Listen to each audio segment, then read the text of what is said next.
का यहोवा हमारे संग संग है, याकूब का परमेश्वर हमारा ऊंचा गढ़ है।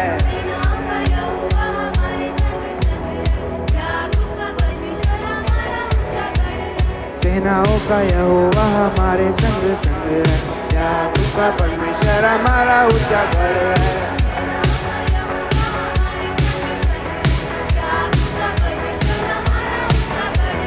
जिसने आकाश बनाया, जिसने पृथ्वी बनाई, ओ जिसने आकाश बनाया, जिसने पृथ्वी बनाई, वो सर्वशक्तिमान प्रभु है, वो यहोवा हमारे संग संग है। वो सर्वशक्तिमान प्रभु है, वो यहोवा हमारे संग संग है। हाँ, सेनाओं का यहोवा हमारे संग संग है, याकूब का परमेश्वर हमारा ऊंचा गढ़ है। सेनाओं का यहोवा हमारे संग संग है, याकूब का परमेश्वर हमारा ऊंचा गढ़ है।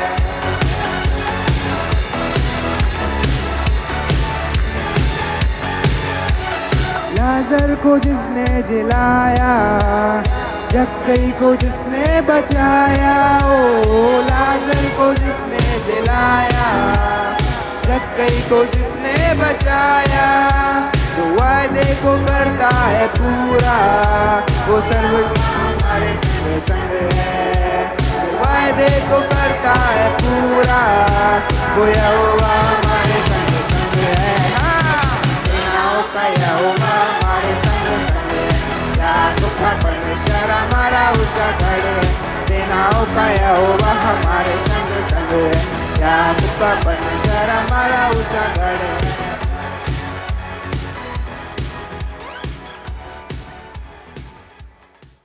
आज मैं और आप मेरे प्रियो प्रभु के उस प्यार को, प्रभु की उस दया को, प्रभु के उस अनुग्रह को मैं और आप समझने पाएं। काश प्रभु मुझे और आपको ऐसी बुद्धि दे, ऐसा विवेक को मैं और आप इस्तेमाल कर सकें। सारी चीज़ें हम देख रहे हैं मेरे प्रियो, सारी बातों को हम देख रहे हैं जो जो हो रही हैं दुनिया में। एक एक चीज़ें बाइबल में जो लिखी है वो सब पूरी हो रही हैं।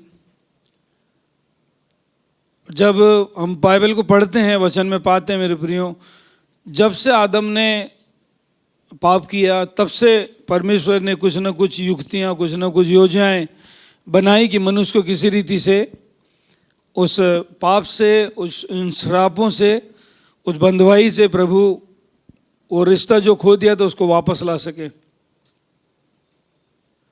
आज मेरे प्रियो मैं आप सभी भाई बहनों को कहना चाहता हूँ, आपसे रिक्वेस्ट करना चाहता हूँ, वचनों में लिपटे रहें, समय के साथ कंप्रोमाइज़ ना करें।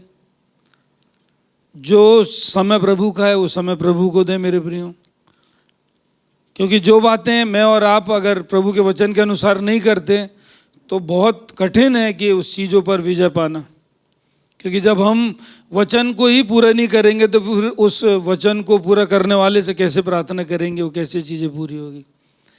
तो इसलिए मैं आपसे रिक्वेस्ट करना चाहता हूँ, आपसे प्रभु का दास होने के नाम से अनुरोध करता हूँ मेरे प्रियो, अपने जीवन में समय के साथ, आज मनुष्य के पास समय ही सबसे कम है, समय नहीं है। और शैतान यही चाहता है कि हमारे पास समय नहीं हो, और प्रभु को हमारा समय चाहिए। तो मेहरबानी से मैं आप सभी भाई बहनों को उत्साहित करना चाहता हूँ कि परमेश्वर जो योजनाओं का परमेश्वर है, परमेश्वर युक्तियाँ बनाने वाला, उसको पूरा करने वाला परमेश्वर है।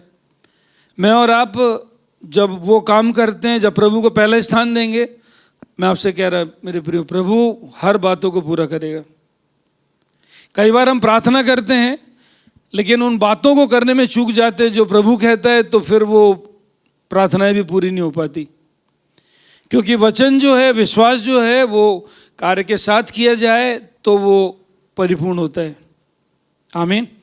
तो अब मैं सबको रिक्वेस्ट करना चाहता हूँ, आपसे अनुरोध करता हूँ मेहरबानी से, परमेश्वर के वचनों को आज हम कुछ चीज़ें पढ़ने की और समझने की कोशिश करेंगे। आप उसमें कंफ्यूज ना हो, लेकिन समझने की कोशिश करें कि आज जो भी वचन हम पढ़ते हैं, वचन हम मनन करते हैं। अब एक चीज़ को हम सब जानते हैं जो प्रभु के पीछे चल रहे हैं, कि जो बाइबल में जो बातें लिखी है वो सब कुछ ना कुछ महत्व रखती है। एक एक बातें, एक एक चीज़ें महत्व रखती है। प्रभु यीशु मसीह ने जो जो काम किए, प्रभु यीशु मसीह ने एक एक काम, एक एक वचन जो बोले हैं, जो प्रभु यीशु मसीह ने काम किए, सबके पीछे कुछ ना कुछ महत्व है, कुछ ना कुछ बातें छुपी हुई है, कुछ ना कुछ। प्रभु यीशु मसीह का चलना, उठना, बैठना, बातें करना सब योजना के अनुसार था, जो स्वर्ग में डिसाइड हुआ था, जो स्वर्ग में निर्णय लिया गया था। वही प्रभु यीशु मसीह कहते हैं, मैं वही करता हूं जो मैंने पिता से सुना है। तो जो भी क्रूस की बातें हुई प्रभु यीशु मसीह, आज मैं आपका ध्यान थोड़ा सा जो प्रभु यीशु मसीह ने लहू बहाए, अलग अलग स्थानों में लहू बहाए, कहाँ कहाँ पे प्रभु, कोशिश करूँगा जितना कवर कर सके। उसके बाद फिर अगले संडे हम कवर करेंगे, अगले जब भी मुझे समय मिलेगा। आमीन। तो आज सबसे पहले एक वचन हम पढ़ेंगे, मेहरबानी से कोई भाई बहन निकाले, मत्ती रचित सुसमाचार उसका 5 उसका 17 से 18। मत्ती रचित सुसमाचार 5 17 से 18। यह ना समझो कि मैं व्यवस्था या भविष्यवक्ताओं की पुस्तकों को लोप करने आया हूँ। लोप करने नहीं परंतु पूरा करने आया हूँ, क्योंकि मैं तुमसे सच कहता हूँ। धन्यवाद बेटा। यहाँ पे प्रभु यीशु मसीह क्या कह रहे हैं? मत्ती 5 17 से 18 ना, क्या कह रहे हैं प्रभु यीशु मसीह? हेलो, क्या बोल रहे हैं? मैं व्यवस्था को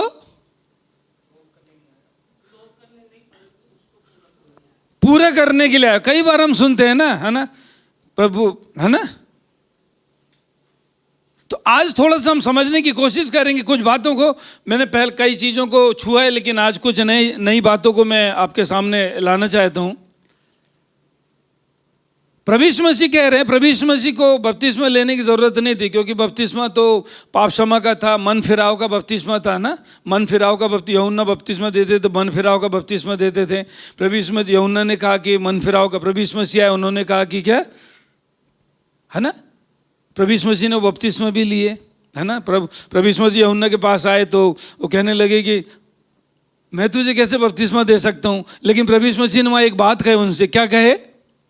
यूहन्ना से क्या कहे?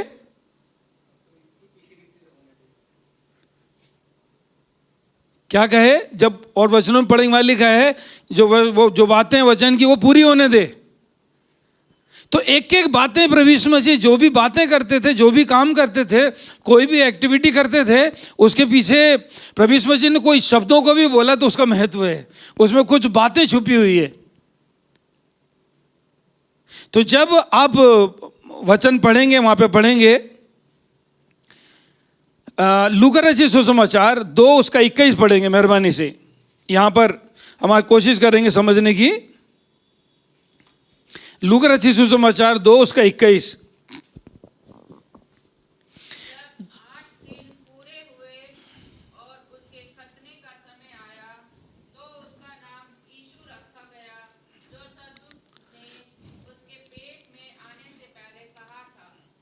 एक मिनट बेटा पढ़ देना, वो जूम में भी सबको सुनाई दे।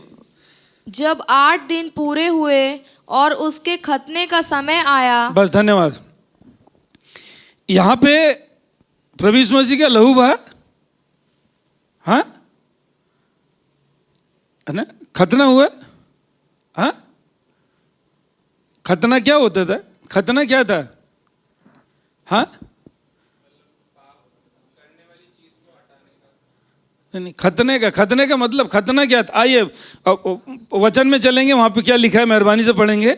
उत्पत्ति की किताब उसका 17 उसका 13 और 14 पढ़ेंगे। हम कोशिश करेंगे समझने की, उसके बाद वापस यहीं पर आएंगे कि उत्पत्ति 17 13 और 14 पढ़ेंगे। जो तेरे घर में उत्पन्न हो, जो तेरे घर में उत्पन्न हो अथवा तेरे रूपे से मोल लिया जाए, हाँ, उसका खतना अवश्य ही किया जाए। अवश्य किया जाए। इस प्रकार मेरी वाचा जिसकी चिन्ह तुम्हारी देह में होगा, क्या क्या क्या वह है? युग युग रहेगी। क्या है? इस प्रकार मेरी वाचा जिसका चिन्ह तुम्हारी देह में होगा, वह युग युग रहेगी। क्या बोल रहा है प्रभु का वचन? क्या बोल रहा है? ये क्या थी? वाचा की एक क्या थी? एक निशानी थी। क्या थी? वाचा की एक निशानी थी। ये चिन्ह था, एक वाचा थी। ये इस बात का प्रतीक था। परमेश्वर वचन कह रहे हैं यहाँ पर, तेरे घर में अथवा तेरे रुपये से मोल लिया जाए, उसका खतना अवश्य किया जाए, सो मेरी वाचा तुम्हारी एक ये चिन्ह के रूप में, ये वाचा एक निशानी के रूप में होगी। आगे पढ़ना बेटा, क्या लिखा 14 में? जो पुरुष खतना रहित रहे, अर्थात जिसकी खलड़ी का खतना न हो, वह प्राणी अपने लोगों में से नष्ट किया जाए, क्योंकि उसने मेरे साथ बांधी हुई वाचा को तोड़ दिया। ये परमेश्वर ने वाचा दी थी, है ना? ये वाचा थी, और ये वाचा की एक निशानी थी। वाचा थी, वाचा की एक निशानी थी। कई बार जब हम एक वचन और पढ़ेंगे, यहाँ पे लिखा है निर्गमन 4 उसका 24 और 25 और 26 भी पढ़ेंगे। निर्गमन 4 24 25 26।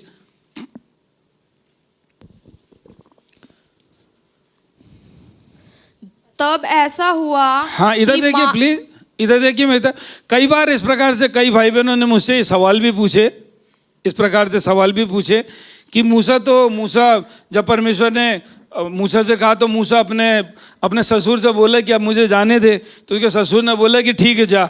वो जा रहा था, है ना? मूसा अपने परिवार के साथ जा रहा था, तो यहाँ पर एक घटना हुई। यहाँ पे क्या लिखा हुआ? 24 पढ़ना बेटा। तब ऐसा हुआ कि मार्ग पर सराय में यहोवा ने मूसा से भेंट करके उसे मार डालना चाहा। उसे मार डालना चाहा। किसको? मूसा। किसको? इधर से नहीं बोलना बोले। किसको मार डालना चाहा? किसको? मूसा को। किसको?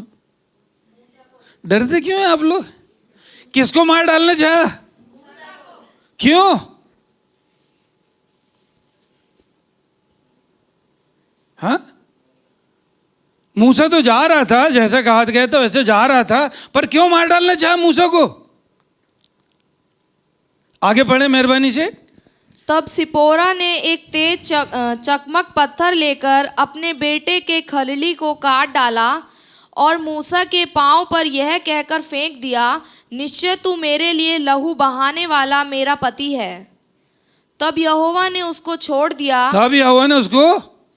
दिया। हाँ, उस समय खतने के कारण वह बोली, तू लहू बहाने वाला पति है। समझ आया क्यों?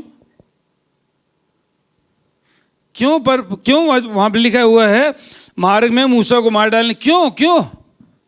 हाँ, यहां पे क्या छूट गया था?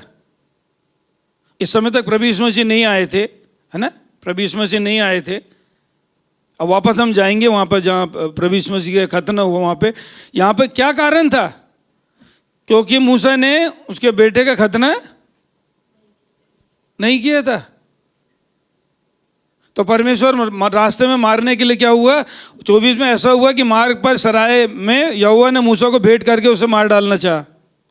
वाचा में क्या है? क्योंकि जो कोई अगर अपने खलनी मतलब खतना ना कराए, वो क्या हो? वाचा को तोड़ दिया उसने और वो मार डाला जाए। तो इसलिए जो सिपोरा वो नाराज हुई मूसा के ऊपर कि तू मेरा पति लहू बहाने वाला पति है, और उसने उसके बेटे की कलगी काटी। मैं इसलिए ये बात कह रहा हूं मेरे प्रियो, प्रभु यीशु मसीह का है कि मैं एक चीजें जो प्रभु यीशु मसीह के द्वारा हुई, प्रभु यीशु मसीह ने की, या वचन में जो कुछ भी हो, उसमें कुछ न कुछ भेद और बातें है, उसका कुछ उद्देश्य है। तो यहाँ पे परमेश्वर का वचन कहता है कि प्रभु यीशु मसीह का वापस आएंगे। लूका 2 में लिखा है 8वें दिन बाद उसका प्रभु यीशु मसीह ने यहाँ को क्या करा? उस प्रभु यीशु मसीह व्यवस्था को लोप करने नहीं आया, लेकिन व्यवस्था को क्या करने के लिए आए? पूरा करने के लिए। और प्रभु यीशु ने अपना लहू पहली बार यहां बहाकर उस व्यवस्था को क्या किया? क्या कर दिया? क्या कर दिया? पूरा कर दिया। व्यवस्था को क्या कर दिया? पूरा कर दिया। ये वाचा थी, ये वाचा की निशानी थी खतना। अब कई बार इस प्रकार के सवाल हमारे, तो वचन में जब हम पढ़ते हैं, वचन में जब हम पाते हैं, एक एक बातों के पीछे मेरे प्रियो कुछ न कुछ गुप्त बात है। अब मसीह यीशु ने आकर उस व्यवस्था को पूरा कर दिया, इसलिए अब हमें खतना करने की जरूरत नहीं है। तो मसीह यीशु ने उस व्यवस्था को क्या करा? पूरा कर दिया। मसीह यीशु व्यवस्था का अंत हो गया ना। व्यवस्था का अंत नहीं किया, लेकिन व्यवस्था का अंत प्रभु मसीह यीशु ने उसको पूरा किया आके। पहली बार प्रभु यीशु मसीह ने यहाँ पर लहू बहाया, वहाँ पे लिखा हुआ है, वहाँ पे लिखा है कि प्रभु यीशु मसीह का खतना हुआ। तो इसलिए मेरे प्रियो, पहली बार प्रभु यीशु मसीह ने भवन में लहू बहाया, खत्म क्यों हुआ? कि व्यवस्था को, जो व्यवस्था थी मूसा के द्वारा आई थी, वो व्यवस्था को क्या करा जाए? पूरा किया जाए। उसके बाद अब दूसरे वचन में चलेंगे। अब आप और मैं पढ़ेंगे उत्पत्ति 3 उसका 17 से 19 तक। उत्पत्ति 3 उसका 17 से 19। और आदम से उसने कहा, तूने जो अपनी पत्नी की बात सुनी और जिस वृक्ष के फल के विषय में मैंने तुझे आज्ञा दी थी कि तू उसे न खाना, उसको तूने खाया है, इसलिए भूमि तेरे कारण शापित है। तू उसकी उपज जीवन भर दुख के साथ खाया करेगा। हाँ। और वह तेरे लिए कांटे और ऊंट कटारे उगाएंगी, और तू खेत की उपज खाएगा। हाँ। और अपने माथे के पसीने की रोटी खाया करेगा, और अंत में मिट्टी में मिल जाएगा, क्योंकि तू उसी में से निकाला गया है। तू मिट्टी तो है और मिट्टी ही में फिर मिल जाएगा। क्या हो गया? क्या आया? श्राप आ गया, है ना? मिट्टी से निकले तो मिट्टी में फिर मिल जाएगा। अब हम चलेंगे लूका रचित सुसमाचार उसका 22 42 से 44 तक। यहाँ पे प्रभु यीशु मसीह ने दूसरी बार अपना लहू बहाया। लूका 22 उसका 42 से 44 तक। हे पिता, यदि तू चाहे तो इस कटोरे को मेरे पास से हटा ले, तो भी मेरी नहीं परंतु तेरी ही इच्छा पूरी हो। तब स्वर्ग से एक दूत उसको दिखाई दिया जो उसे सामर्थ्य देता था। हाँ। वह अत्यंत संकट में व्याकुल होकर और भी हार्दिक वेदना से प्रार्थना करने लगा, और उसका पसीना मानो लहू की बड़ी बड़ी बूंदों के समान भूमि पर गिर रहा था। कहाँ पे बहाया? कहाँ पे बहाया प्रभु यीशु मसीह ने लहू? गत्सेमनी का मतलब क्या होता है? गत्सेमनी का जो बगीचा था उसका मतलब क्या होता है? हाँ, गत्सेमनी का जो बगीचा है, अदन का मतलब क्या होता है? अदन की वाटी। अदन का मतलब खुशी, है ना? आनंद, खुशी। परमेश्वर ने बड़ी आनंद के साथ, खुशी के साथ क्या करता है? अदन की वाटिका को बनाया था और आदम को वो दिया था। लेकिन आदम ने अनाज्ञाकारिता कर अपने आप को तो और पूरे भूमि को भी क्या कर दिया? श्रापित कर दिया। क्या कर दिया? पूरी भूमि को श्रापित कर दिया अदन की वाटिका में। और जो गत्सेमनी का जो बगीचा है वो भी वाटिका है। जो गत्सेमनी का जो बगीचा है वहाँ पर वो क्या बोलते हैं, जैतून का जो तेल है, जैतून जो है उसका तेल निकाला जाता था वहाँ पे। जो गत्सेमनी का मतलब है ऑयल प्रेस। अब हिंदी में उसे कैसे बोलेंगे पता नहीं, कि जहाँ पर निचोड़ा जाता था, तेल निकाला जाता था जैतून का। और जैतून का जो तेल है वो किस बात को करता है? एक वचन पढ़ेंगे भजन संहिता में, भजन संहिता 23 उसका 5 पढ़ेंगे।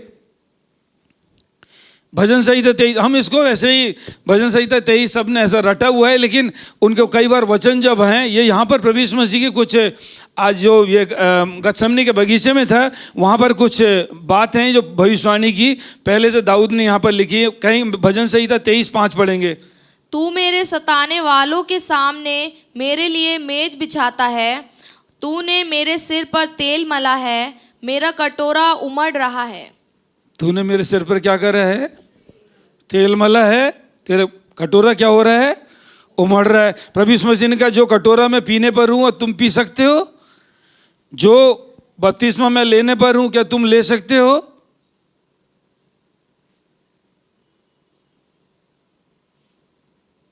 वचन में लिखा है, परमेश्वर का वचन में लिखा है पिता को, तो भी यशाया में लिखा है, यशाया मेहरबानी से पढ़ लें तो अच्छा होगा। यशाया 53 उसका 5 पढ़ लीजिए और 10 पढ़ लीजिए, वहां पर हम समझने पाएंगे।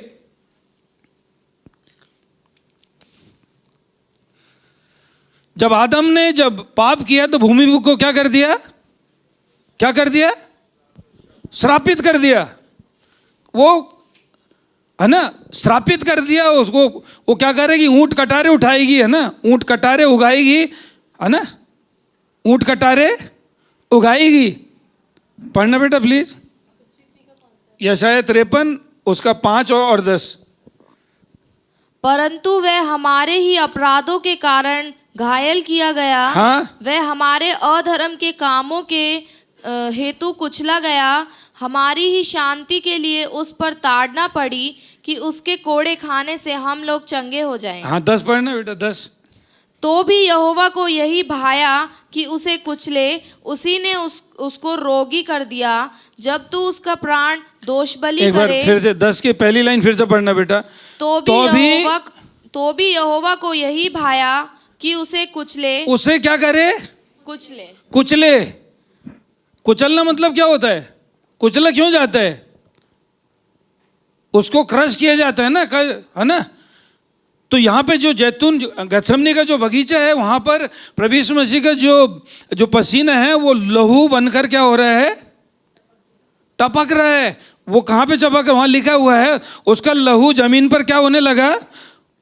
बड़ी बड़ी भूमि पर जो श्राप आदम और हवा के द्वारा जो कांट कटीले ऊंट झाड़ियां और जो श्राप और जो सब आए थे, प्रभु यीशु मसीह ने उस लहू को बहाकर उन श्रापों को वापस कर दिया। प्रभु यीशु मसीह ने लहू बहाकर, क्योंकि आप याद रखें जो प्रभु यीशु मसीह जब आए पृथ्वी पर थे वो, और जो 3.5 साल उन्होंने जो सेवकाई की, एक एक बातें, एक एक चीज मेरे प्रियो, सब चीज स्वर्ग से परमिशन ली हुई। कोई प्रभु यीशु मसीह को मार नहीं सकता था। सारी परमिशन स्वर्ग से दी जानी थी। ऐसा प्रभु यीशु मसीह के साथ कौन कर सकता है, कौन नहीं कर सकता है। प्रभु यीशु मसीह जब पिलातुस पंतियुस के सामने गए, उसने कहा ये तुझे अधिकार अगर ऊपर से नहीं मिलता तो तू ये नहीं कर सकता। जो भी बातें प्रभु यीशु मसीह ने की, प्रभु यीशु मसीह के जीवन में हुई, वो सारी स्वर्ग में सारी योजनाएं, युक्तियां सब तैयार की गई। यहां पर प्रभु यीशु मसीह ने पूरे वचन में लिखा हुआ है, यहां पर इतनी वेदना से प्रार्थना की कि पिता हो सके तो ये कटोरा क्या कर, क्योंकि पिता को यही भाया कि उसको कुचले। वो मेरे और आपके अधर्मों के लिए कुचला गया। उसको वहां पे दूसरा मतलब में कहेंगे, जो गथसेमनी का बगीचा है वहां पर जैतून का तेल निकाला जाता था, और जो तेल है वो मस्सक जो जैतून का जो तेल है वो अभिषेक को दर्शाता है। तो वो वहां पर प्रभु यीशु मसीह ने उस लहू को बहाकर, जब प्रभु यीशु मसीह ने लहू को बहाया और पृथ्वी गिरा, जो श्राप पहला, बाइबल कहती है पहले आदम से क्या आया और दूसरे आदम से उद्धार और जीवन आया। पहला आदम शारीरिक था और दूसरा आदम आत्मिक था। पहला आदम पृथ्वी का था, दूसरा आदम स्वर्गीय था। उस आदम ने पाप कर गलती कर उस श्रापित कर दिया, पृथ्वी को भी श्रापित कर दिया। वो तेरे लिए कटीले ऊंट कटारे उगाएगी, है ना, ऊंट कटारे उगाएगी, और तू उसमें बड़ा अपना पसीना बहाएगा। तू आदम ने वहां पर पसीना बहाया, लेकिन यीशु ने उस पसीने को बहाकर जो श्राप आदम और हवा ने जो श्राप लिए थे मेरे और आपके लिए, आज मेरे और आपके लिए प्रभु यीशु मसीह ने, सबके लिए नहीं है, सांसारिक बात नहीं हो रही यहां पर, सांसारिक बात नहीं है, ये एक आत्मिक युद्ध एक आत्मिक लड़ाई चल रही है, एक आत्मिक युद्ध लड़ा जा रहा है। हम इस चीज को, जैसे अभी हम क्यों नहीं गुड फ्राइडे उपवास है, ये सब एक प्रकार से प्रभु यीशु मसीह ने क्यों किया? प्रभु यीशु मसीह ने मेरे और आपके लिए किया। प्रभु यीशु मसीह ने मेरे इस जगत के पापों को, जगत से पापों को हटाने के लिए, जो श्राप था उसको हटाने के लिए, जो बंधन था, जो भी चीज थी बंधवाई थी, बाइबल में लिखा है, यशायाह 53:5 पढ़ेंगे, उसके कोड़े खाने से हम क्या हुए? चंगे हुए। प्रभु यीशु मसीह ने अलग अलग जगह खून बहाया। पहला गतसेमनी के बगीचे में बहाया, भवन में बहाया, वहां पर खतना हुआ। हर चीज का एक मतलब है, हर चीज का एक मतलब है। प्रभु यीशु मसीह एक के कामों को, कुछ भी चीज नहीं है प्रभु यीशु मसीह ने अगर क्रूस पे से कुछ कहे तो ऐसे ही कह दिए, नहीं, एक एक शब्द उसमें जीवन है। प्रभु यीशु मसीह ने कहा, जो बातें मैं तुमसे कहता हूं वो आत्मा और जीवन है। बहुत सी चीजें मेरे प्रियो हम समझते हैं कि प्रभु यीशु मसीह ने ऐसे एक एक चीजों में, वहां पे वचन में लिखा हुआ है। अभी आपको पता है वो जो कटीली जो झाड़ियां हैं वो श्राप को दर्शाती है ना? कटीली जो झाड़ियां हैं, कांटे जो हैं, है ना? आपको पता है, जब, हालांकि वो संदेश का भाग नहीं है लेकिन थोड़ा सा मैं बाहर जाता हूँ, जब वचन को पढ़ रहा था तो कुछ चीजें प्रभु ने, आपको पता है, तो अपने पाँव को कांटे नहीं लगे तो उन्होंने क्या वो बना लिए ना, सैंडल बना लिए, है ना, कि कांटे ना चुभे, है ना, कांटे ना चुभे तो सैंडल बना लिए कि कांटे। अब तो हम जूते भी पहनते हैं ना, जूते पहनते कि हमारे पैरों में ठेस या कांटे न। लेकिन जब मूसा वहाँ पर पहाड़ी पे थे, पहाड़ पे गए, परमेश्वर ने बुलाए, तो वहाँ पर झाड़ी क्या हो रही थी? क्या हो रही थी? तो परमेश्वर ने क्या बोला, वहाँ झाड़ी में से क्या आवाज आई? उतार ले, क्योंकि यहाँ पर श्राप नहीं है अब। हाँ, यहाँ पे श्राप नहीं है। जब हम प्रभु की उपस्थिति में जाते हैं, जब हम प्रभु यीशु मसीह को अंगीकार करते हैं, प्रभु यीशु मसीह को ग्रहण कर लेते हैं, तो हमें फिर हमारे जीवन में वो श्राप, वो कांटे, वो श्राप सब क्या हो जाते हैं? हट जाते हैं। हमें वो सांसारिक उन चीजों, आत्मिकता की बात, आत्मिक बात है वो, सांसारिक बात नहीं है। तो प्रभु यीशु मसीह ने एक एक चीजों को, एक एक बातों को जो किया, परमेश्वर वचन कहता है, जैसे 53:5 में पढ़ेंगे, उसके कोड़े खाने से हम क्या हुए? चंगे हुए। और जब आप उसकी हिस्ट्री पढ़ेंगे, वहां पे लिखा है, मैं उस चीज के लिए आपको नहीं बताना चाहता, उस चीज के लिए नहीं बता रहा, लेकिन वहां लिखा हुआ है, जब एक एक कोड़ा, जब प्रभु यीशु मसीह को मारा जा रहा था, तो वो कितना मांस उसमें से क्या करता था? निकल जाता था। हर चीज के पीछे परमेश्वर की योजना थी, हर चीज के पीछे परमेश्वर की कुछ युक्तियां थी। प्रभु यीशु मसीह क्रूस पे ऐसे ही नहीं चले गए। एक एक बातें, प्रभु यीशु मसीह के वस्त्र बांटे, अभी मैं उन चीजों पर अध्ययन कर रहा हूं। प्रभु यीशु मसीह के वस्त्र बांटे गए, उसका अलग महत्व है। उनके सर पे कांटों का ताज क्यों रखा गया, उसका अलग महत्व। सब चीजें ऐसे ही नहीं हो गई, हर चीज का कुछ ना कुछ महत्व था, कुछ बातें थी जो परमेश्वर ने मेरे और आपके लिए किया। प्रभु मुझे और आपको कुछ समझाना चाहते, तो वहां पे लिखा हुआ है, प्रभु यीशु मसीह का जो पसीना था वो लहू के बूंदे बनकर वहां पर गतसेमनी के बगीचे में टपकने लगा। एक बगीचा था जहां से वो पाप शुरू हुआ, और दूसरा बगीचा जहां से प्रभु यीशु मसीह ने उसकी कीमत चुकाई, और उन श्रापों को जो कटीली झाड़ी, वो आदम और हवा के अनाज्ञाकारिता से आया, उन श्रापों से क्या करा? हमें आजाद कर दिया। इसलिए कहते हैं ना, यीशु का लहू क्या करता है? हमें सब पापों से शुद्ध करता है। उसके लहू में क्या है? सामर्थ है। उसके लहू में जीवन है, उसके लहू में सामर्थ्य है। जितने उसको ग्रहण करते हैं, जितने उसको अंगीकार करते हैं,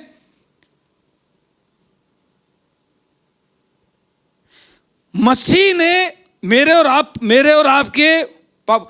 अभी क्या है, आप देखेंगे जब अब्राहम तक जब आएंगे तो पाप क्षमा कोई नहीं मांगता था, है ना? आदम ने पाप किया तो क्या बोला? क्या बोला? आदम ने पाप किया तो क्या बोला? मैंने पाप किया तो मतलब ग्लोरी ने करवाई मेरे को। हाँ हाँ, आदम ने पाप किया तो क्या बोला? हवा ने करवाई। हवा को बोले तो हवा ने बोले वो शैतान ने करवाए।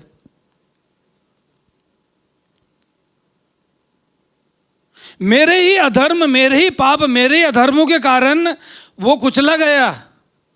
पिता को यही भाई कि वो उसको कुचले, उसका। मेरे प्रियो, उस बात का महत्व है कि प्रभु यीशु मसीह ने वहां पर जब गतसमनी के बगीचे में अपना लहू बहाया, वहां पे लिखा गया एक आत्मिक बहुत भयानक युद्ध चल रहा था वहां पर। एक आत्मिक युद्ध चल रहा था, एक आत्मिक संघर्ष चल रहा था। प्रभु यीशु मसीह को कुचला जा रहा था। पिता ने सिर्फ छोड़ नहीं दिया, पिता ने उसको कुचला, मेरे और आपके अधर्मों के लिए कुचला। क्योंकि जो नियम है, परमेश्वर योजनाओं और युक्तियों का परमेश्वर है। परमेश्वर ऐसा पक्षपात नहीं करते ना। किसी को तो बहाना था, और एक ऐसा लहू चाहिए था, एक ऐसा लहू चाहिए था जो शुद्ध और पाक हो, और वो लहू इस पृथ्वी पे था ही नहीं। और इसलिए प्रभु यीशु जब पाप किया तो परमेश्वर ने क्या कहे? परमेश्वर ने क्या कहे? तू सर्प से क्या कहे? तू इसके एड़ी को डसेगा और ये तेरे सर को कुचलेगा। और प्रभु यीशु मसीह ने शैतान के सर को कहां पे कुचला? यहां पे कुचला। एक जब आप व्यवस्था विवरण, सॉरी, प्रकाशित वाक्य में पढ़ेंगे, वहां 22 में जाके लिखेंगे, तो सर्प ने क्या करा? अपनी पूंछ से क्या करा? गिराया उनको। क्यों? क्योंकि सर कुचला जा चुका है इसका। प्रभु यीशु मसीह ने उस उस गतसमनी के बगीचे में शैतान के सर को क्या करा? कुचला। अभी शैतान को ये योजना नहीं पता थी। शैतान को ये योजना नहीं पता थी। उसको लगा कि वो बोले, है ना, मैं स्त्री और तेरे बीच में क्या करूंगा? बैर उत्पन्न करूंगा। स्त्री और तेरे बीच में क्या करूंगा? बैर उत्पन्न करूंगा। तू इसके एड़ी को डसेगा और ये तेरे सर को, तेरी संतान और इसकी संतान के बीच में क्या करूंगा? और शैतान सोचे कि अरे इसके संतान, तो वहां पर जब नूह से पहले जो घटना हुई है ना वहां पे, है ना, तो उन्हें शैतान और उसके जो दूतों ने उन्होंने सोचा कि ऐसा करके ये जो इसकी संतान है उसको क्या करें? भ्रष्ट कर देता हूं, है ना, क्योंकि ये सर को, उसको नहीं पता था सर कौन कुचलने वाला है। स्त्री की संतान होती है। हाँ हाँ, स्त्री का वंश होते है? हाँ, नहीं होता। लेकिन यीशु मसीह था, क्योंकि यीशु मसीह सांसारिक पिता के द्वारा पैदा नहीं हुआ। ये मैं नहीं कह रहा, बाइबल नहीं कह रही, बाइबल तो कह ही रही है, लेकिन उसका सत्यापन संसार के जो डीएनए विज्ञान है वो भी बोलते हैं। मसीह यीशु के लहू में सिर्फ मां का डीएनए है, पिता का नहीं है। इसलिए वचन में लिखा है इसकी संतान, वो स्त्री का, वो जो यीशु था, मरियम, है ना, स्त्री की संतान क्या करेगी? तेरे सर को क्या करेगी? तेरे सर को कुचलेगा। और वो प्रभु यीशु मसीह के लिए था। ये प्रभु यीशु मसीह क्या करेगा? शैतान के सर को कुचलेगा। वो सोचा था कि वो भ्रष्ट कर दे, इसलिए वो स्वर्गदूत, उनको नहीं पता। मेरे प्रिय भाई बहनों, उत्पत्ति से लेकर प्रकाशित प्रभु यीशु मसीह के आने तक हमेशा पिता चाहते रहे कि सुधार काम करें, किसी रीति से हमें उद्धार की ओर, किसी रीति से हमें अनंत जीवन की ओर वापस ले आए। लेकिन मेरे प्रिय भाई बहनों, मनुष्य हमेशा से मनुष्य, आज मैं और आप भी, परमेश्वर इस बात को जानते हैं। कई भाई बहन पूछते हैं कि कई सवाल होते हैं ना कि क्या होगा, हम तो कई गलतियां हो जाती, पाप हो जाते हैं ना। एक बात को मैं बताना चाहता हूँ, परमेश्वर हमारी बनावट को जानते हैं। वो जानते हैं कि हम मिट्टी हैं और मिट्टी हैं और हम, है ना, किसी ने इस प्रकार से कहा, किसी ने कहा मैं रोज पाप करता हूं और वो रोज माफ कर देता है ना। मैं आदत से मजबूर हूं और वो दया से मजबूर है ना। मैं रोज पाप करता हूं, वो रोज क्षमा कर देता है। प्लीज ध्यान से सुने, ये नहीं कि आपने कितने घिनौने पाप करे हैं, कितनी गलती आपने कर दी, कितने पाप कर दिए, ये महत्वपूर्ण नहीं है। लेकिन यदि आप पछताव का मन लेकर आते हैं, अपने हृदय में आपको अपनी उस पीड़ा है कि मैंने नहीं करना है, मुझे पीड़ा होती है, मैं आपसे कह रहा हूं परमेश्वर उन पापों को क्षमा कर देता है। जो क्रूस पे, प्रभु यीशु मसीह के क्रूस पे था ना, एक दाएं था एक बाएं था, उसने कहा प्रभु यीशु तू चाहे तो मेरे को, वहां पे ये सब नहीं लिखा है, लेकिन प्रभु यीशु मसीह उस डाकू के हृदय, डाकू तो बहुत मतलब खराब होते थे, वो लूटपाट करते थे, इज्जत को खराब करते थे, लूटते थे, नाश करते थे, वो सब डाकुओं का ये काम था। और बाइबल में लिखा है 2 डाकू है, तो वो बोलता है उसने इस बात का रियलाइज कर लिया। क्या रियलाइज कर लिया? क्योंकि उसने सुन लिया, उसने समझ लिया। वो बोले, उससे दूसरे से बोलता है हम तो अपनी गलती की सजा भुगत रहे हैं, लेकिन ये तो धर्मी है, इसने तो कुछ भी पाप नहीं किया। वहां पे ये नहीं लिखा है कि प्रभु तू मेरे अधर्मों को क्षमा करना, मैंने बहुत से व्यभिचार किया, मैंने बहुत से लोगों का, ये नहीं बोल रहे। उसके हृदय में परमेश्वर मनों को जांचने वाला, वो कहता है प्रभु यीशु जब तू अपने राज में आए मेरी सुधि लेना। और बाइबल कहती है प्रभु यीशु मसीह ने कहा आज ही तू मेरे साथ स्वर्गलोक में होगा। ये नहीं कि आप और मैं कितने घिनौने पाप कर देते, कितने नहीं। आपको पता है जो शाऊल थे और दाऊद में, दोनों में क्या अंतर था? है ना, दोनों में क्या अंतर था? शाऊल से जब गलती हुई तो वो बहाने बना रहा था, हर जगह कुछ ना कुछ, है ना, कि वो ऐसा था इसलिए ऐसा हो गया। जब वहां पर परमेश्वर ने बोले कि जाना और सब कुछ नाश कर देना, हाँ, जाना और क्या करना है? सब कुछ नाश कर देना। तो क्या किया उनने? लेके आ गए। तो जब शामुएल ने बोला तूने ये क्या किया, तो क्या बोले लोगों ने? क्या बोले? हाँ, नहीं भैया, लोगों ने करवाया मेरे से, इन लोगों ने कराए। जब बलिदान का समय था, शामुएल ने शाऊल से कहा कि मेरा तो इंतजार करना, मैं आऊंगा।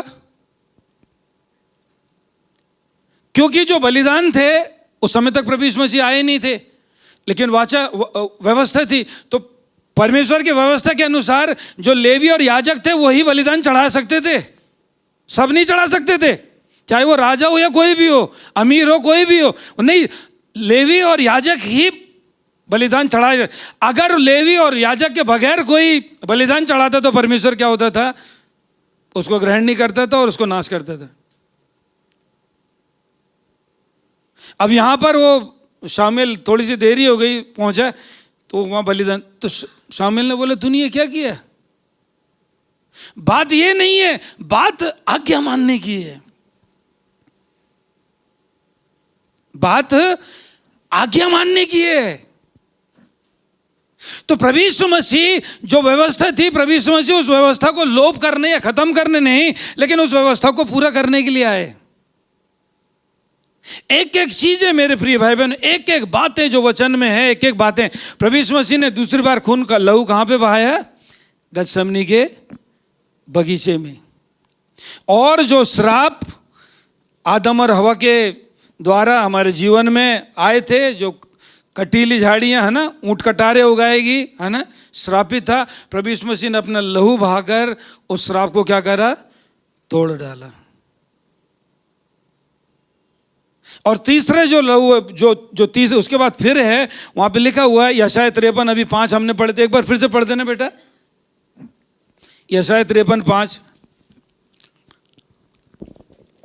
परंतु वह हमारे ही अपराधों के कारण घायल किया गया, हाँ, वह हमारे अधर्म के कामों के हेतु कुचला गया, हाँ, हमारी ही शांति के लिए उस पर ताड़ना पड़ी, हाँ, कि उसके कोड़े खाने से हम लोग चंगे हो जाएं। उसके कोड़े खाने से हम क्या हो जाएं? चंगे हो जाएं। चंगे हो जाएं।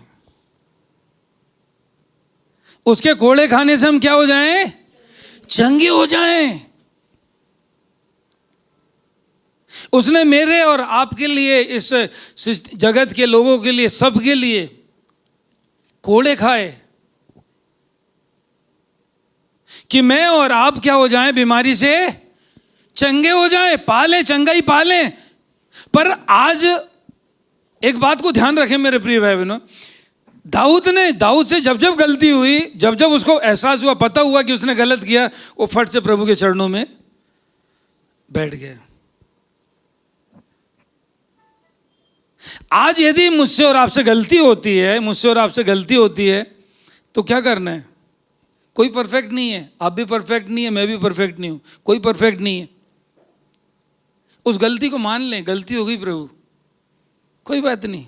प्रभु कहता है ठीक है, माफ किया। मेरे आपके लिए, हमारे अधर्मों के लिए, हमारे लिए प्रभु जानते हैं। प्रभु का वचन कहता है, परमेश्वर जानते हैं हमारी सृष्टि, हम मिट्टी हैं, हम बार बार गलती करते हैं, है ना। कोई परिपूर्ण नहीं है, छोटी मोटी गलतियां जाने अनजाने में हमसे होती रहती है। प्रभु के दासों से भी हुई, बाइबल इस बात की गवाह है ना। प्रभु के दास मूसा से भी हो गई गलती, है ना, दानियल से हो गई, सबसे हो गई, सबसे कुछ ना, जितने प्रभु के दास है कुछ ना कुछ गलतियां, किसी रीति से। दाऊद से गलती हो गई, सुलेमान से गलती हो गई, मूसा से गलती हो गई, एलिया से गलती हो गई। लेकिन कैसे पता कि प्रभु ने क्षमा कर दिए? हाँ, कुछ चिन्ह पाते हैं हम कि प्रभु ने उनको क्षमा कर दिया, छोटा मोटा, ध्यान से पढ़ने से। हाँ, जब प्रभु यीशु मसीह का रूपांतरण हुआ तो वहां पर कौन कौन थे? हाँ, कौन कौन? तो गलती तो एलिया से भी हुई थी, है ना, मूसा से भी गलती हुई थी। वाचा के देश में नहीं गए थे जो, है ना, प्रभु ने, लेकिन क्या प्रभु ने माफ कर दिया?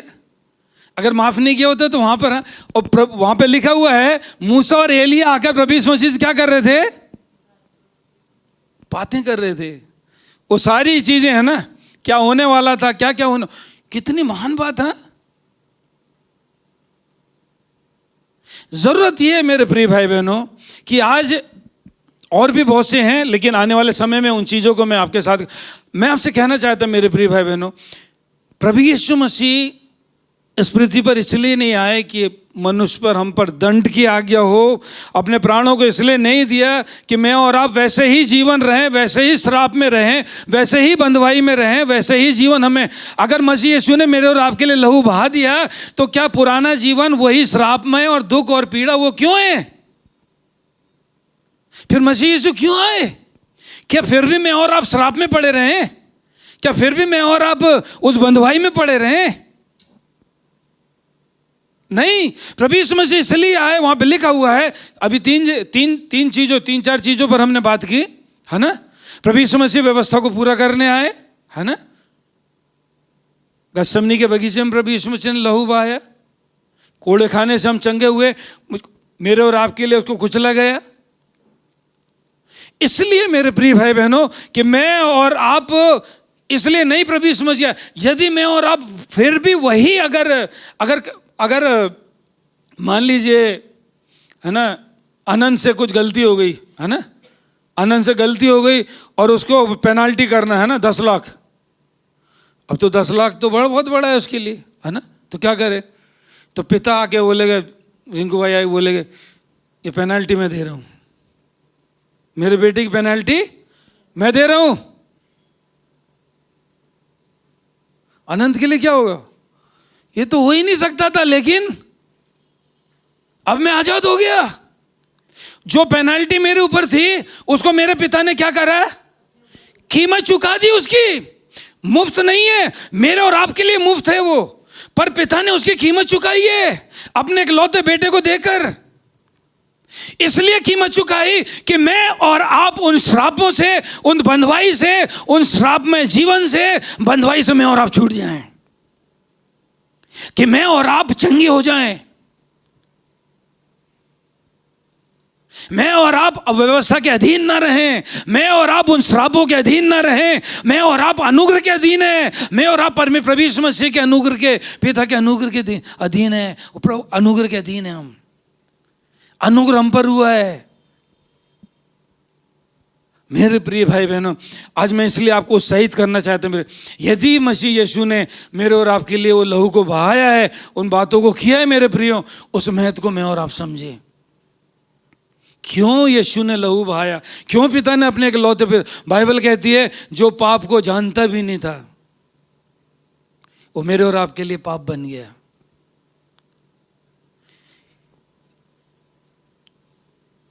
किसकी समानता में होते हुए, किसकी समानता में होते हुए?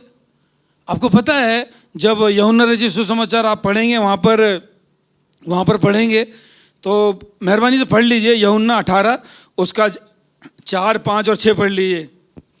यूहन्ना 18 उसका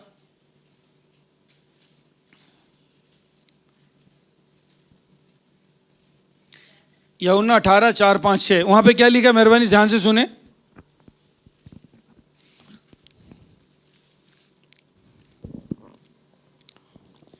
तब यीशु उन सब बातों को जो उस पर आने वाली थी जानकर निकला और उनसे कहा, किसे ढूंढते हो? हाँ इधर देखिए प्लीज, आप लोग मेरी तरफ देखिए प्लीज, बेटी पढ़ रही है, प्लीज इधर देखिए। प्रभु यीशु मसीह जब वो गत्सेमनी के बगीचे में थे, है ना, बगीचे में थे, वहाँ पर जब प्रभु यीशु मसीह जान गए कि अब वो उनका समय आ गया है, तो वहाँ पर लोग उनको पकड़ने के लिए आ रहे हैं। प्लीज ध्यान से सुने, यहाँ पर एक घटना हुई है। तो प्रभु यीशु मसीह ने, पढ़ना बेटा आगे, किसे ढूंढते हो? उन्होंने उसको उत्तर दिया, यीशु नासरी को। यीशु ने पूछा किसको ढूंढ रहे हो? तो उन लोगों ने क्या बोले? यीशु नासरी को। यीशु नासरी को। ये किसे ढूंढ रहे हो? यीशु नासरी को। किसे ढूंढ रहे हो? यीशु नासरी को। आगे पढ़ना बेटा। यीशु ने उनसे कहा, यीशु ने उनसे कहा, मैं हूं। मैं हूं। जैसे ही कहा मैं हूं, वो लोग पीछे की तरफ, पढ़ना बेटा। उसका पकड़वाने वाला यहूदा भी उनके साथ खड़ा था। हाँ, उसके ये कहते ही मैं हूं वह पीछे हटकर भूमि पर गिर पड़े। मैं हूं। कौन मैं हूं? हाँ, निर्गमन में लिखा है, निर्गमन 3 में ना, मूसा ने परमेश्वर से कहा, जब मैं इस्राएलियों के पास जाकर उनसे कहूं कि तुम्हारे पितरों का परमेश्वर तुम्हारे पास भेजा जाता है, और वो पूछेंगे कि मैं क्या बताऊं, किसने मुझे भेजा है? तो यहाँ पे लिखा है निर्गमन 3 उसका 14 में, परमेश्वर ने मूसा से कहा, मैं जो हूं सो हूं। कौन हूं? मैं।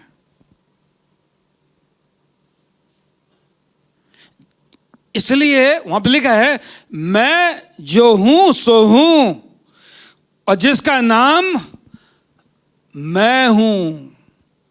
उस नाम को सुनते ही, जैसे ही कहे, वो सारा क्या हो गया? यीशु ने कहा मैं हूं, क्या हुआ? पीछे की तरफ गिर पड़े। प्रभु यीशु मसीह को पकड़ा नहीं गया, प्रभु यीशु मसीह को मारा नहीं गया, प्रभु यीशु मसीह ने अपनी स्वेच्छा से मेरे और आपके लिए, इसलिए मुझे और आपको दुखी होने की ज़रूरत नहीं है, मुझे और आपको वो वेदना में पड़े रहने के लिए, मुझे और आपको धन्यवाद देने की ज़रूरत है। पिता को धन्यवाद देने की, प्रभु यीशु मसीह को धन्यवाद देने की कि प्रभु आपने हमसे इतना प्यार किया, अपने एक लौटे बेटे को दे। अब मुझे और आपको अपने कपड़े फाड़ने की ज़रूरत नहीं है, अपने हृदयों को फाड़ने की ज़रूरत है। अब हमें सांसारिक व रीति रिवाज करने की जरूरत नहीं है, लेकिन आत्मा में जाने की जरूरत है, आत्मिक बातों पर मन लगाने की जरूरत है। अपने शरीर, अपने वस्त्र नहीं, अपने कपड़े नहीं, राख मत डालो, अपने कपड़े मत फाड़ो, लेकिन अपने हृदयों को फाड़ दो, अपने मनों को फाड़ लो। अगर यीशु मसीह नहीं आते तो मैं और आप आज ऐसे आजादी से जो छुटकारा है, आप संसार में जाएंगे मेरे प्रियो, संसार में लोग श्रापों में, दुष्शक्तियों से जकड़े हुए हैं, बंधुआई में, उनके बाप दादाओं के जो श्राप है उसमें जीवन बिता रहे हैं। बहुत से श्रापों से जीवन, श्राप पड़े हुए हैं, बंधुआई में पड़े हुए हैं, शैतान की शक्तियों में, घरों में डर और भय की आत्मा है, बड़े बड़े घर हैं पर उसमें वहाँ पर वो शैतान की युक्तियाँ काम कर रही है, वहाँ पे श्राप है, उनके जीवन में श्राप पड़े हुए हैं। लेकिन बाइबल कहती है जितनों ने यीशु को ग्रहण किया है उन्हें संतान होने का अधिकार दिया है और अब उन पर दंड की आज्ञा नहीं है। ना अगर मैंने और आपने अगर यीशु के उस लहू को अंगीकार कर लिया, यदि मैंने और आपने यीशु को ग्रहण कर लिया, तो सारे बंधन, श्राप और जितना भी श्राप थे उन सब से यीशु के लहू से मुझे और आपको छुटकारा मिल गया। यीशु का लहू हमें पापों से छुड़ाता है, वो मुझे और आपको बंधुआई से छुड़ाता है, वो श्रापों से मुक्त करता है, वो बंधनों को तोड़ता है। ये वो लहू है, वो लहू है। नासा भी परेशान है, विज्ञान भी परेशान है ना। ये जो धरती है ये तो है ना, इसकी अस्थिर है ना, लेकिन एक ऐसे यरूशलेम बनेगा जो कैसा होगा, स्थिर। पृथ्वी तो लटकी हुई है हवा में, है ना। गैलेक्सी स्क्वायर है ना, गोल नहीं है। गैलेक्सी क्या है, स्क्वायर, 4 कोने उसके। एनीवे ये संदेश का भाग नहीं है।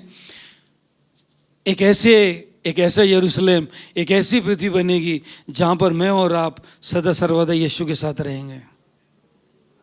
और पिता चाहता मेरे प्रिय भाई बहनों कि मैं और आप उन श्रापों से, उस बंधुआई से छोड़ दे। कहना जितनों ने यीशु मसीह को ग्रहण किया, जितनों ने उस नाम को लिया, उनके जीवन से वो बंधन और श्राप टूट गए। वो श्राप हट जाते हैं, वो बंधन टूट जाते हैं, वो बंधुआई हट जाती है। लेकिन अगर मैं और आप वापस उन चीज़ों में लौटेंगे, वापस वहाँ पे लौटेंगे, वापस उन बातों में लौटेंगे। इसलिए वचन में लिखा है, वहाँ पे लिखा है, जैसे यीशु ने कहा मैं हूँ, वो गिर पड़े। मैं, इसलिए हम कहते हैं मैं शब्द हम इस्तेमाल ना करें, क्योंकि मैं परमेश्वर को छोड़ कोई इस्तेमाल नहीं कर सकता। आमीन। परमेश्वर का पवित्र आत्मा हम सबकी मदद करे मेरे प्रियो। आगे और जो लहू का विषय में है, जो प्रभु यीशु मसीह ने और भी लहू बहाया, और भी किलो जो बहुत सी चीज, उस पर भी आने वाले समय में मैं और आप कोशिश करेंगे कि मैं और आप मनन करें। आज मेरी ये विनती और प्रार्थना मेरे प्रिय कि मैं और आप उस बलिदान को जो प्रभु यीशु ने मेरे और आपके लिए दिया, उसको पहचानें। आप और मैं विश्वास के द्वारा उस लहू को, कई बार जब हम दुआ करने जाते हैं, कई जगहों पे जब दुआ करने जाते हैं, वहाँ पर जब हम कहते हैं उस लहू को छिड़कते हैं, तो दुष्ट आत्मा क्या करती है? आप लहू को छिड़कते हैं क्या? हम जब दुआ करने जाते हैं छिड़कते नहीं, लेकिन आत्मा में क्या होता है, आत्मिक जो रहम होता है, जो उसमें क्या होता है, वो लड़ाई चलती है। यहाँ पर मेरे प्रिय भाई बहनों, प्रभु यीशु मसीह ने एक आत्मिक लड़ाई की।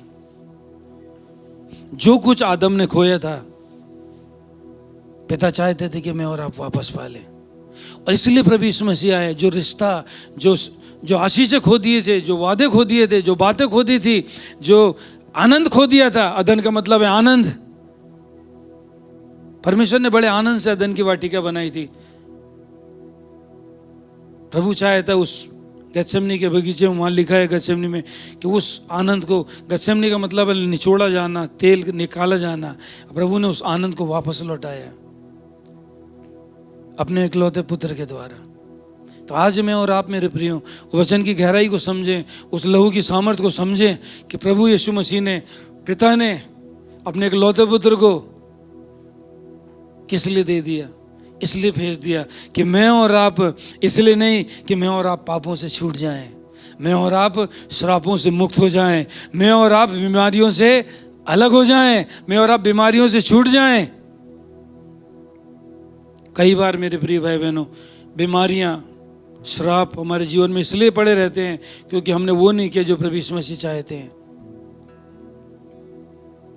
प्रभु यीशु के नाम में सामर्थ्य है मेरे प्रियो, उस लहू में सामर्थ्य है। आज मैं आप सबको कहना चाहता मेरे प्रियो, उस लहू को विश्वास के द्वारा, उस सामर्थ्य को विश्वास के द्वारा मैं और आप, हम हर साल गुड फ्राइडे मनाते, हर साल उपवास होता है ना, 40 दिन होते हैं उपवास। मेरे प्रिय भाई बहनों, उपवास करना है ना, झूठ का उपवास करना शुरू कर दें।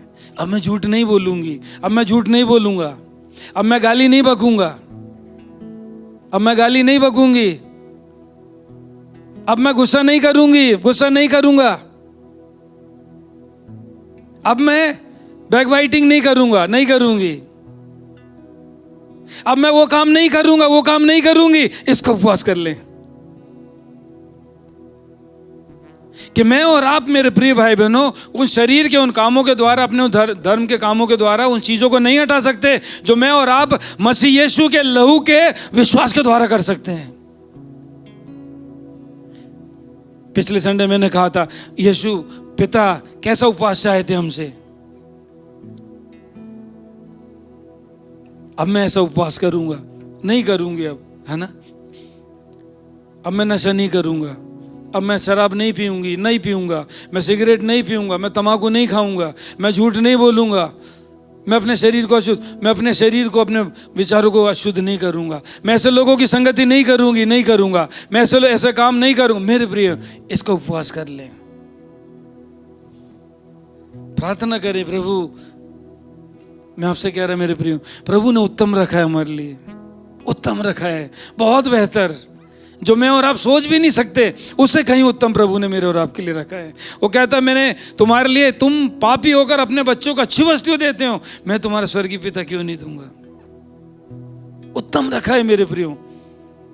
आज कोई संघर्ष है, शारीरिक संघर्ष है, मानसिक संघर्ष है, बीमारी का संघर्ष है, ऐसी कोई बीमारी नहीं मेरे प्रिय भाई बहनों जो आपके विश्वास और प्रभु यीशु मसीह के लहू के द्वारा ना निकल सके। ऐसी कोई बीमारी नहीं। जरूरत है कि मैं और आप उस विश्वास के द्वारा, उस विश्वास को करें और वैसे ही काम करें। परमेश्वर वचन कहता है कर्म बिना विश्वास अधूरा है। जो मैं विश्वास करता हूं वैसे ही मैं करूं। जब मैं और आप करेंगे मेरे प्रिय, मैं और आप उन आशीषों को पाने पाएंगे, उन बंधुआई से। कई बार क्या होता है, कई बीमारी जैसे लंबे समय से चल रही है तो हम मान लेते हैं ये बीमारी तो इतने साल हो गया, अब ऐसी रहेगी।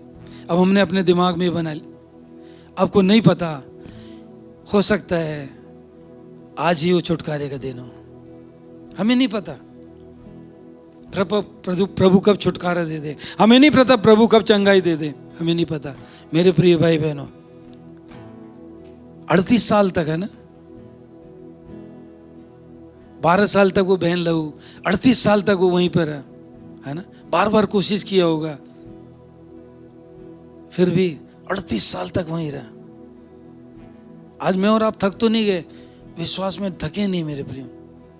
अगर मैं और आप विश्वास करते हैं किसी भी चीज के लिए, चाहे चंगाई के लिए, अपने बच्चों के लिए, किसी भी चीज के लिए, मेरे प्रिय भाई बहनों, ये नहीं सोचना कि यार 2 साल हो गए, 5 साल हो गए, 6 साल हो गए, 10 साल हो गए, कुछ हो ही नहीं रहा। मेरे प्रिय भाई बहनों, आशा रखें, विश्वास रखें, धीरज रखें।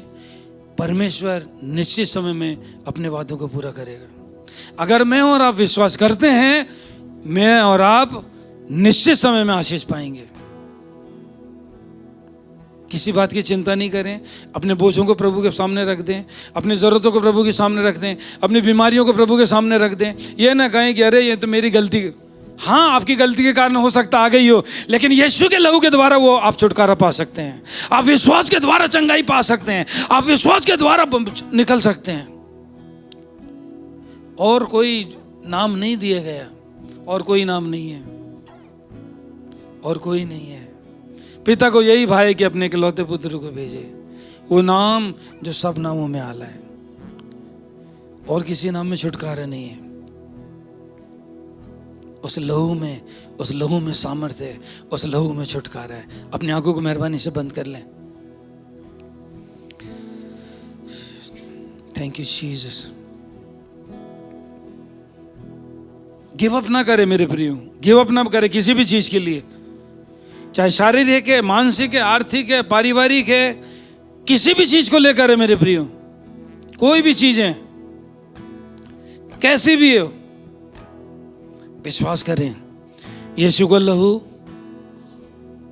मेरे और आपके लिए अलग अलग रीति से, अलग अलग जगह, अलग अलग उसे बहाया गया, इसलिए कि मैं और आप जीवन पाएं और बहुतायत के जीवन पाएं।